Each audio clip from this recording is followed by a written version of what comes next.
Այսօր տեղի է ունենում Երևանի գավաթի բաց առաջնությունը, որտեղ հանդես են գալիս թվով 900 մարզիկներ։ Առավոտյան տեղի է ունեցել կատա մրցաձևի մրցումները, որը բավականին սուր եւ լավ պայքարում անցավ, այժմ ինչպես տեսնում եք, անցնում են point մրցաձևի մրցումները։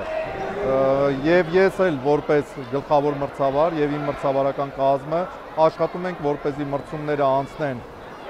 բարձր մակարդակի վրա եւ հաղթի միայն ուժեղագույնը։ Մեր նպատակն է, որպեսզի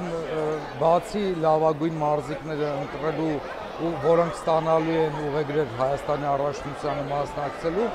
մեր նպատակն է նաեւ այս երեխաների միությունը, իրար հանդեպ հարգանքը, իրենց ընկերասիրությունը, որին որ շատ մեծ տեղ է տալիս ֆեդերացիան ու շատ մեծ ուշադրություն ենք դարձնում դրա վրա։ Մենամարտ եմ արել ու առաջին տեղն եմ գրավել։ Հաջողություն ու իրանց դուխը չգցեն ու միշտ հզոր լինեն։ Շատ հետաքրքիր է անցնում այն կամով, որ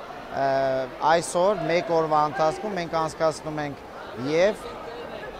կատա ձևը եւ անցկացնում ենք մենամարտային ձևը։ Ամեն ինչ շատ լավ է գնում, ամեն ինչ շատ խաղաղ է եւ երեխաները շատ բարձր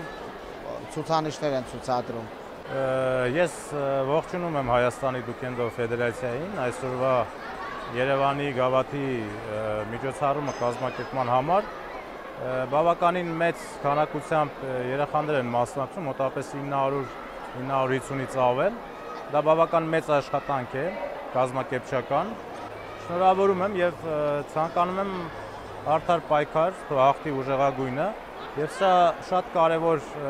մրցումներ է, որը կազմակերպում է ֆեդերացիան դուքենդոյի եւ դաստիարակչական եւ ռազմահայրենասիրական եւ ամենակարևորը